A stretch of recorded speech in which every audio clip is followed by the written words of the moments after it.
உங்கள் அனைவருக்கும் வணக்கம். பேசுவது கார்த்திக். நான் வாசித்த நான் படித்த கவிதைகள்ல என்னை வசியப்படுத்திய என்னை வியப்புக்குள்ளாக்கிய கவிதைகளை நான் உங்ககிட்ட பகிர்ந்துக்க வந்திருக்கிறேன். அதே மாதிரியான கவிதைகளை நீங்க வாசிச்சிருந்தாலோ படித்திருந்தாலோ மறக்காம கருத்து பட்டியலை பதிவு பண்ணுங்க. நான் அந்த கவிதைகளை எல்லாம் படிக்கிறேன். இந்த கவிதை ஹைக்கூ கவிதை. முதல் 2 வரி பொருள் தராது. 3வது வரிய படிச்சு முடிச்ச உடனே டேய் என்னடா இவ்வளவு பெரிய ஒரு விஷயத்த சிம்பிளா சொல்லிட்டு போயிட்டீங்களே அப்படிங்கிற மாதிரி தோணும். இன்னும் சொல்ல போனா சின்ன விஷயங்களை கூட இதுல இவ்வளவு விஷயங்கள் இருக்கா அப்படிங்கிற மாதிரி நம்மளையே வியப்புக்குள்ளாக்கக்கூடிய அந்த ஒரு திறன், அந்த ஒரு சக்தி இந்த கவிதைக்கு தான் இருக்கு. அதை படைக்கக்கூடிய கவிஞர்களுக்கும் இருக்கு அப்படின்னே சொல்லலாம். இந்த கவிதையை எழுதியவர் கவிஞர் நா. முத்து அவர்கள்.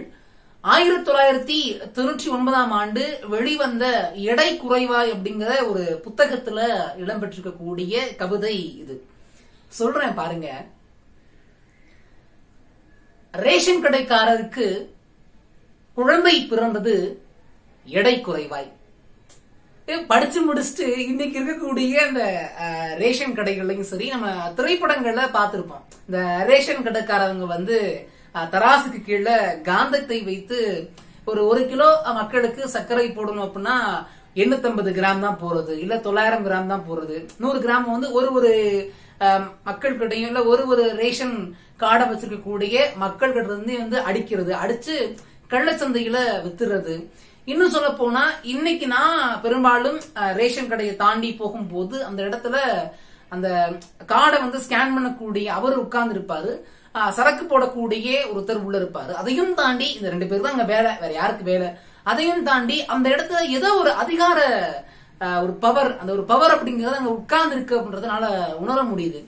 அந்த இப்ப எந்த கட்சி ஆட்சியில இருக்கோ அந்த கட்சியினுடைய உறுப்பினர்களோ இல்ல ஏதோ ஒரு பொறுப்புல இருக்கக்கூடிய ஒரு நபர் அந்த இடத்துல உட்கார்ந்து இருக்காரு. அப்ப இதெல்லாம் பார்க்கும் பொழுது நடக்கிறதுக்கு வாய்ப்பு இருக்கு, ஊழல் நடப்பதற்கு வாய்ப்பு இருக்கு. மக்களிடமிருந்து அதிகமாக எடுத்துட முடியாது, எடுக்கிற அளவுக்கு எடுக்கலாம் அப்படிங்கிற மாதிரியான ஒரு சூழல் உருவாகும் இல்லையா? அதெல்லாம் நான் கண்கூடாக பார்க்க முடிந்திருக்கிறது.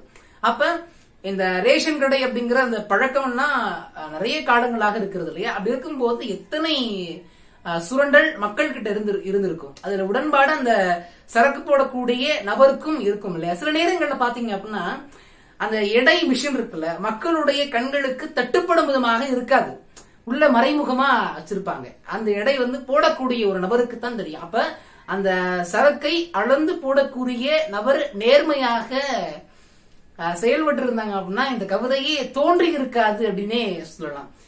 அப்படி அவங்க பண்ணதுனால இந்த கவிதை ஏதோ ஒரு சிந்தனையின் மூலமாக எழுத்தாளர்கள் இதை வெளிக்கொண்டு வந்திருக்கிறார்கள். ரேஷன் கடைக்காரருக்கு குழந்தை பிறந்தது எடை குறைவாக. அப்ப அந்த சரக்கு போடக்கூடிய அந்த கார்டை ஸ்கேன் 2 பேர் எது நடந்தாலும் 2 பேர் தான் ஓகே, அந்த 2 பேர் தான் அந்த கடைக்கு பொறுப்பாளர்கள் இல்லையா? அப்ப அவங்களுக்கு குழந்தை பிறக்குது. எப்படி அப்படின்னா எடை குறைவாக குழந்தை பிறக்குது அப்படின்னு சொல்றாங்க. நார்மலா ஒரு குழந்தை பிறக்குது அப்படின்னா ஒரு 2 இல்ல 2.5 கிலோ அந்த மாதிரி இருப்பாங்க. இன்னும் அதிகமா போனா 3.25 அந்த மாதிரி கிலோ இருப்பாங்க. ஆனா சாதாரணமாக இருக்கக்கூடிய குழந்தையினுடைய எடையை காட்டிலும் அந்த ரேஷன் கடைக்காரருடைய குடும்பத்துல பிறக்கக்கூடிய இல்ல அவருக்கு பிறக்கக்கூடிய குழந்தை எடை குறைவாக இருக்கிறது அப்படின்னு சொல்லி அந்த கவிதை முடித்திருக்கக்கூடிய விதம் ஒரு சமூகத்துல நடக்கக்கூடிய ஒரு பிரச்சனையும் பேசுகிற மாதிரி இருக்கிறது. எது செஞ்சாலும் கர்மாயுஸ் பூமராங் அப்படின்னு சொல்றோம் இல்லையா? அதாவது முற்பகல் செய்யும் பிற்பகல் விளையும் அப்படிங்கிற மாதிரி. அப்ப அதே போல நான் இந்த தப்ப செஞ்சேன், எனக்கு இது கிடைச்சிருச்சு அப்படிங்கிற மாதிரி நீங்க கொள்ளை அடிச்சீங்க, உங்களுக்கு எந்த இடத்துல எடை குறைய வேண்டுமோ அந்த இடத்துல எடை குறைந்த மாதிரி இருக்கு அப்படிங்கிற மாதிரி இந்த கவிதை நம்ம கிட்ட உணர்த்திய விதம் அப்படிங்கிறது பாராட்டக்கூடிய ஒரு செயலாக இருக்கிறது. இன்னும் அடுத்து வரக்கூடிய காணொளிகளையும் இது போன்ற என்னை வசியப்படுத்தி என்னை வியப்புக்குள்ளாக்கின கவிதைகளை நான் உங்ககிட்ட பகிர்ந்துக்க தயாராக இருக்கிறேன். என்னை மறக்காம பின்தொடருங்க, தொடர்ந்து இணைந்திருங்க, பேசுவோம். நன்றி. வாழ்க தமிழ்.